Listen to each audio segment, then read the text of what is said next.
Aujourd'hui à Petit-Couronne, sur le site de Petroplus, c'est un grand jour. Une nouvelle activité s'installe, le Ch'ti Food Truck. Après le renvoi du dossier d'habilitation, pour la soixantaine de volontaires de la Marcotte, il a fallu se remotiver. Comme ça nous fait une première démarche de voir aussi au niveau de nos enquêtes si ce qu'on a reçu en enquête et les envies des salariés, des entreprises, etc., s'il y avait une vraie cohérence sur le terrain. Chaque midi, la petite caravane rouge fournit en frites et en salade les travailleurs des alentours. Je soutiens le projet, donc naturellement, comme je mangeais sur Grand Couronne, je viens ici. On est à proximité, il n'y avait rien ici, donc ça nous arrange aussi. On va pouvoir en profiter. Il n'y avait pas de boissons? Si, ils sont là les boissons pour les... Bon, moi je te donne les sacs, tu donnes les clients parce que moi je les ai pas prises, les commandes. Là c'est de viande. Un sandwich avec de la moutarde. Non. Moutarde, c'est ça, là? Il arrive.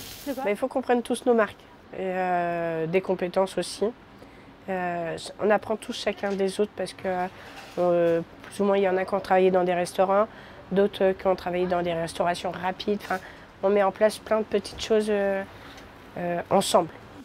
En attendant de pouvoir financer les travaux qui permettront d'ouvrir le bar-snack, la Marcotte a choisi de rebondir. Les banques ne prêtent pas, par contre la métropole nous soutient. Donc c'est grâce aussi à l'aide de la métropole qui nous donne 15 000 € en investissement qu'on a permis d'investir dans du matériel pour démarrer le food truck. Alors que tous attendent toujours l'habilitation qui permettra d'ouvrir l'entreprise et de toucher des salaires, de nouveaux volontaires ont rejoint l'équipe. Parmi eux Catherine, ancienne infirmière, en recherche d'emploi depuis 5 ans. Si ça peut aboutir à quelque chose, tant mieux, sinon ça aurait été une belle aventure quand même. Tandis que certains se forment à la restauration, d'autres se testent grâce à des stages. C'est le cas de Charlie qui est de retour. Passionné de conduite, il s'est essayé la livraison de colis, mais l'expérience a tourné court. Il demande toujours plus, toujours plus, toujours plus. Et le premier jour déjà, dure journée, parce que j'avais commencé à 6h15, j'avais fini à 18h, et me mettre sur le secteur de Dieppe. Donc ça a été trop fatigant. Je préférais faire un stop et puis revenir pour mieux rebondir. Et franchement, je suis plus à l'aise ici pour le moment. Dans les anciens locaux sociaux de Petroplus, les choses avancent également. Du côté des palettes, l'activité composteur, dopée par la subvention de la métropole, fonctionne bien. Et puis en plus, vous avez la réduction des 100 € de la métropole. Au final, ça va me revenir à 50 €. Et voilà, c'est beau. Malgré l'attente qui s'éternise, les troupes continuent d'y croire. C'est comme un chef d'entreprise qui va s'installer à son compte au départ. Il va travailler sans rentrer d'argent tout de suite. Et du coup, c'est un peu comme ça que je vois la Marcotte. Élodie souffrait de phobie sociale. Elle est devenue chargée de communication.